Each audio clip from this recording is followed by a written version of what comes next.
ఈరోజు నేను చేసిన వీడియో చాలా తప్పుగా మాట్లాడాను. దయచేసి అమ్మ భారతి, జగన్మోహన్ రెడ్డి గారికి మీ ఇద్దరు కూడా దయచేసి నేను నిజం చెప్తున్నాను. నేను అన్నమాట చాలా తప్పు. మీ భారతి గారి కాళ్ళు పట్టుకొని నేను ఒక ఆడ వారి గురించి ఇలాగ మాట్లాడటం నా తప్పు. దయచేసి మీ కాళ్ళు పట్టుకుని నేనైతే క్షమించండి.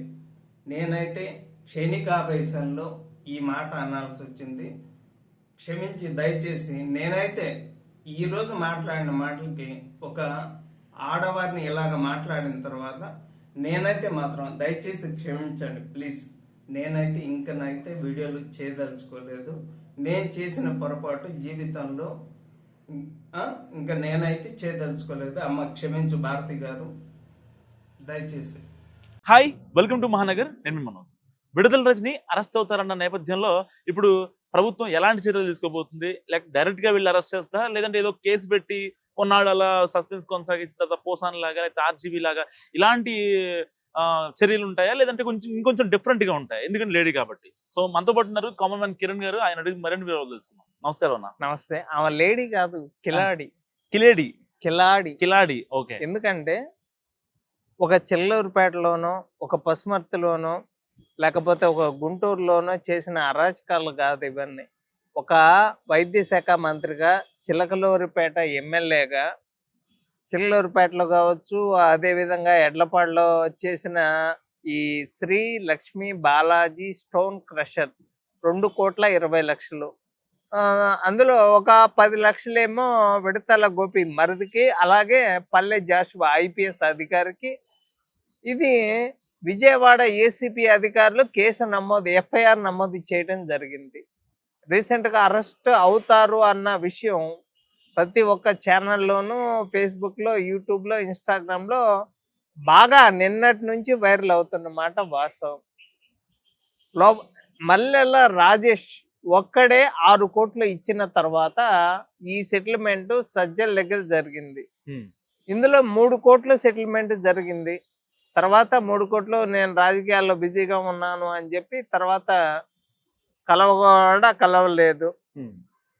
నాకు తెలిసి ఈ 2 రోజుల్లోనే లోపలికి వెళ్ళిపోతారు. ఇదే కేసులో 7 ఏళ్ళుగా బయటకి వచ్చే అవకాశాలు కూడా కనపట్టలేదు. కాకపోతే వాళ్ళ లక్కీ నెంబర్ 11 కాబట్టి 11 ఏళ్ళు ఉంచితే బాగుంటది అనేది నా కోరిక, అంతే. ఓకే. మొత్తానికి లోపలికి వాళ్ళ ఫ్యామిలీ మెంబర్స్ కానీ, వాళ్ళ పిఏ కానీ, అలాగే ఐపీఎస్ అధికారి పల్లె జాషువా కూడా లోపలికి వెళ్ళిపోతారు. కావాలని టీడీపీ ప్రభుత్వం వీళ్ళ మీద ఫోకస్ పెట్టింది అనుకోవచ్చు అన్న. మీరు చేసిన తప్పులకే కదా. మల్లెల రాజేష్ ఆల్రెడీ ఎప్పుడో చెప్పాడు, నా దగ్గర 5 కోట్లు తీసుకుంది, నాకు చిలకలూరుపేట ఎమ్మెల్యే టికెట్ ఇస్తాను అని చెప్పి. తర్వాత గుంటూరు నుంచి కావటి మనోహర్ నాయర్ని తీసుకొని వెళ్ళి అక్కడ చిలకలూరుపేట ఎమ్మెల్యేగా నిలబెట్టారు.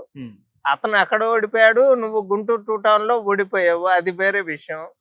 ఇక మల్లెల అది కాదు, మర్రి రాజశేఖర్ ఎందుకు ఎమ్మెల్సీకి రాజీనామా చేసి పార్టీకి దూరంగా ఎందుకు ఇప్పుడు టీడీపీలో చేరుతున్నాడు అంటే, మీరు అతన్ని కూడా అడిగితే ఇంకొన్ని మరిన్ని విషయాలు తెలుస్తాయి. ఏమో ఇన్ని కేసులు నమోదు చేస్తున్న తర్వాత నా జీవితంలోకి అప్పుడప్పుడు వచ్చి లావు కృష్ణదేవరాయలు గారు తొంగి చూస్తున్నాడు అని మాట్లాడుతుంది. కానీ ఇప్పుడు అంటే ప్రభుత్వం ఎన్ని చేస్తున్నా సరే, నిన్న ప్రెస్ మీట్ మాట్లాడింది విడుదల రజని, ఆవిడ ఏ మాత్రం కొంచెం కూడా భయంగా అనిపించాడు. వాళ్ళు తప్పు చేయలేదు, అనవసరంగా టీడీపీ ఎంత రాద్ధాంతం చేస్తుంది, లేకపోతే ఇంకోటి ఇవన్నీ కల్పిత చర్యలు తప్ప నేను ఏ పాపను పోలేదని మాట్లాడుతుంది. ఎందుకు ఎడ్లపాడులో ఆ స్టోన్ క్రషర్ కు సంబంధించిన ఆయన చెప్పాడు కదా, నాకే డబ్బులు తీసుకుంది.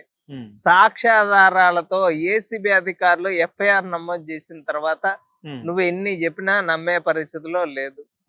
ముందుగా 14 రోజులు రిమాండ్ పడుతుంది. అది ఇంకా ఎన్ని రోజులు పెరుగుతుందా అనేది చూడాల. నాకు తెలిసి ఈ పండగ లోపు, రేపు ఉగాది లోపల ఈమె లోపలికి వెళ్ళిపోయింది. నా పుట్టినరోజు హ్యాపీగా చేసుకుంటాను. నా మీదే కేసులు పెట్టింది. ఆమె చేసిన అరాచకాలు అన్ని ఇన్ని కాదు, చాలా చేసింది కాబట్టి ఇష్టానుసారంగా మాట్లాడుతుంది. సో ఇది కిరణ్ గారి అనాలిసిస్. చూస్తూనే ఉండండి మహానగర్.